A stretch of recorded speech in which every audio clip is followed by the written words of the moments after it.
A warm welcome. This is Electric Energy Generation, Utilization and Conservation course with lecture 5.4 focusing on batteries. Battery is an secondary source of supply normally.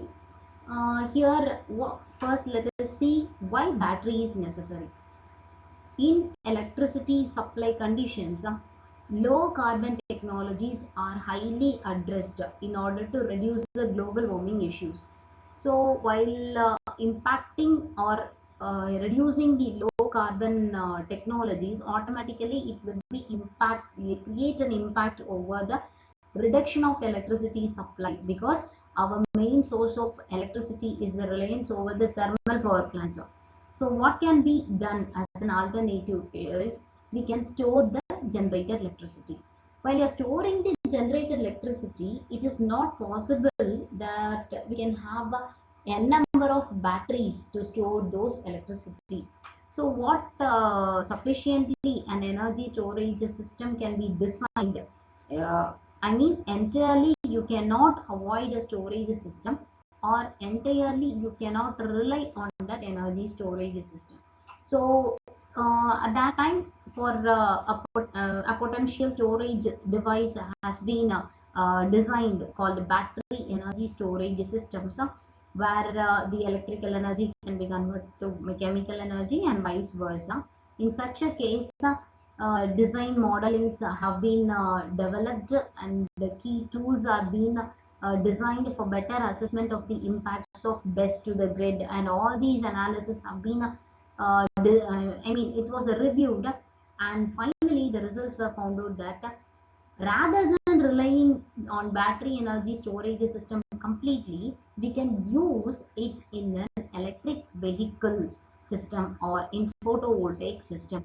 In both these cases, it will be of greater assistance, and this has greatly removed the financial, economical, technical as well as market and regulation issues to a greater extent.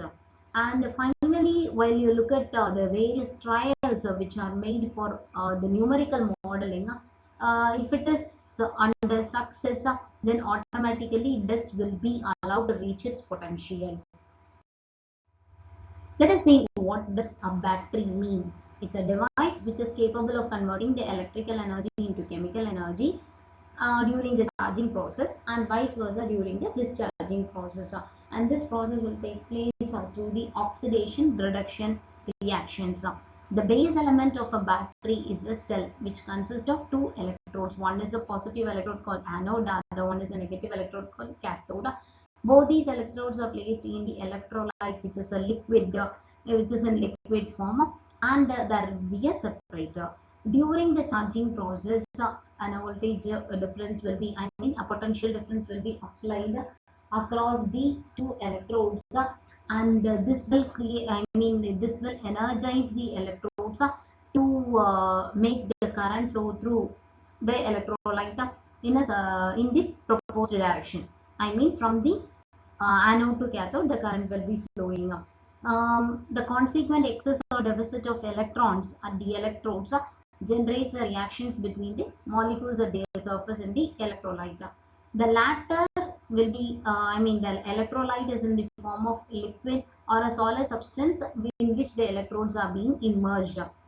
The main thing is the circulation of the charge carriers will be facilitated between the electrodes. In this condition, the electrolyte is necessary. You cannot use ordinary water or something else. The electrolyte should be equivalently, if you are using a type of electrode, that type of electrodes has to support this electrolyte. Only then the circulation of charge carriers will be properly, flexibly, they will be facilitated. During the discharge phase, the reverse chemical reaction takes place. That is, when the circuit is connected to a load, leading to a flow of electron on the other direction, the chemical components are all consumed by the electrodes. This is what is the thing.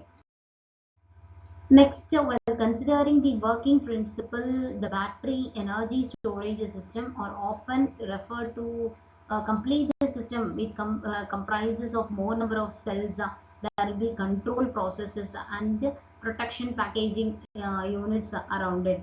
Electronic part is nothing but the battery management system. Its main role is to is only it will be ensuring that the cells, or it will ensure the cells voltage, current, and other physical quantities like a temperature range, whether the range of accepted values are okay or not. If it is not, then we have to shut down the system. That's the work of the battery management system. And also the battery, we know it is getting charged as well as discharged. That charging and discharging will be completely depending upon the state of charge. The state of charge SOC calculation is of main importance. Particular batteries will have specific SOC values, and we have to subject to that state of charge while charging as well as discharging. And this will I mean, the charging discharging will also be depending upon the voltage level, the temperature level, and the other parametric measurements which are under the control of the battery management system.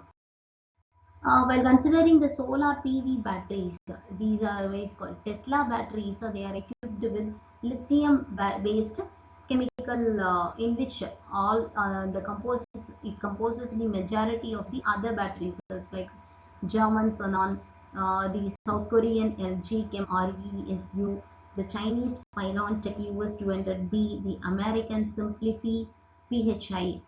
LFP and NMC are the most present chemistries in such batteries, as they present an advantageous trade-off between the cost, safety, energy density, cyclability, and as it is developed.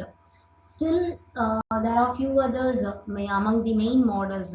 They are not lithium based. For instance, the Chinese Nereda, the German BAE, these are all based on lead carbon and gel lead acid respectively.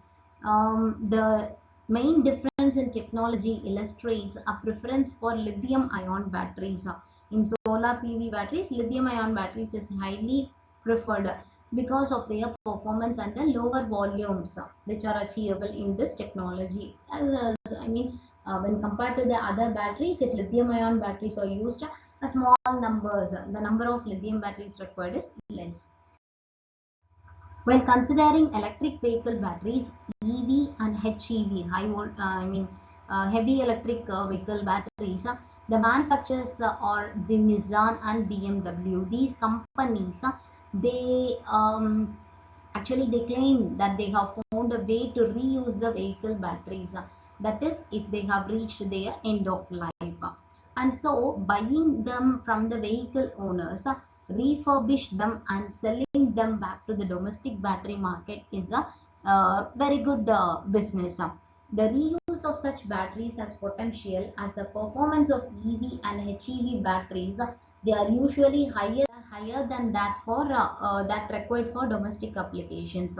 So due to degradation processes, once the battery reaches its end of life, the performance achievable may be still good enough for domestic appliance. So the physical removal of the battery pack from the car, followed by the electric testing of the individual cell, and finally the reconditioning into a new battery pack for ready for the second life. All these can be done. I mean, this process can be done in a hybrid EV battery. The whole process will take time, energy, as well as it will be costly. So that it is not guaranteed whether the car batteries or car companies would prefer to send batteries for recycling or not.